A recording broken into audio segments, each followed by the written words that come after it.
ದಿನದಿಂದ ದಿನಕ್ಕೆ ದಾವಣಗೆರೆ ಜಿಲ್ಲೆಯ ಜಗಳೂರಿನಲ್ಲಿ ಗೊಬ್ಬರ ಸಮಸ್ಯೆ ತೀವ್ರವಾಗಿ ಕಾಡ್ತಾ ಇದ್ದು, ಯೂರಿಯಾ ಗೊಬ್ಬರ ನೀಡುವಂತೆ ಆಗ್ರಹಿಸಿ ರೈತ ನಾಯಕರು ಪ್ರತಿಭಟನೆ ನಡೆಸಿದ್ದಾರೆ. ಗೊಬ್ಬರದ ಲೋಡ್ ಬರ್ತಿದ್ದ ಹಾಗೆ ಕ್ಷಣದಲ್ಲಿ ಗೊಬ್ಬರ ಖಾಲಿ ಆಗ್ತಾ ಇದ್ದು, ಮೆಕ್ಕೆಜೋಳಕ್ಕೆ ತುರ್ತಾಗಿ ಬೇಕಾಗಿರುವಂತಹ ಯೂರಿಯಾ ಗೊಬ್ಬರಕ್ಕೆ ಬೇಡಿಕೆ ಹೆಚ್ಚಾಗಿದೆ. ಈ ಹಿನ್ನೆಲೆಯಲ್ಲಿ ತಕ್ಷಣ ಯೂರಿಯಾ ಗೊಬ್ಬರ ನೀಡುವಂತೆ ಒತ್ತಾಯಿಸಿ ಖರೀದಿ ಕೇಂದ್ರದ ಎದುರಲ್ಲಿ 100ಕ್ಕೂ ಹೆಚ್ಚು ರೈತರು ಪ್ರತಿಭಟನೆಯನ್ನ ನಡೆಸಿದರು.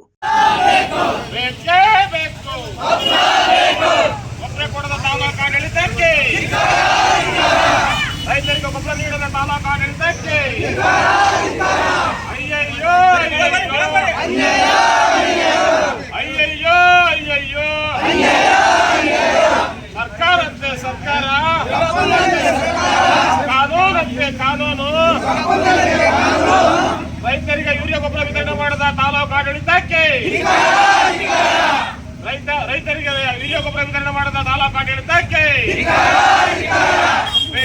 ಬೇಕು. ಗೊಬ್ಬರ ಕೊಡದ ತಾಲೂಕು ಆಡಳಿತಕ್ಕೆ,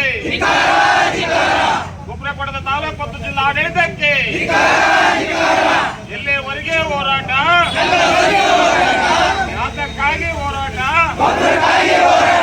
ಬೇಕೇ ಬೇಕು. ಗೊಬ್ಬರ ಕೊಡದ ಜಿಲ್ಲಾ ಮತ್ತು ತಾಲೂಕು ಆಡಳಿತಕ್ಕೆ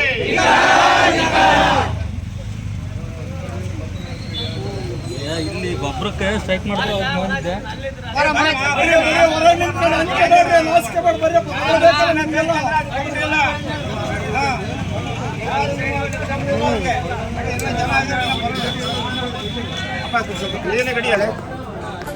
ನ್ಯೂಸ್ ಅಲರ್ಟ್, ನಿಮ್ಮಿಂದ ನಿಮಗಾಗಿ.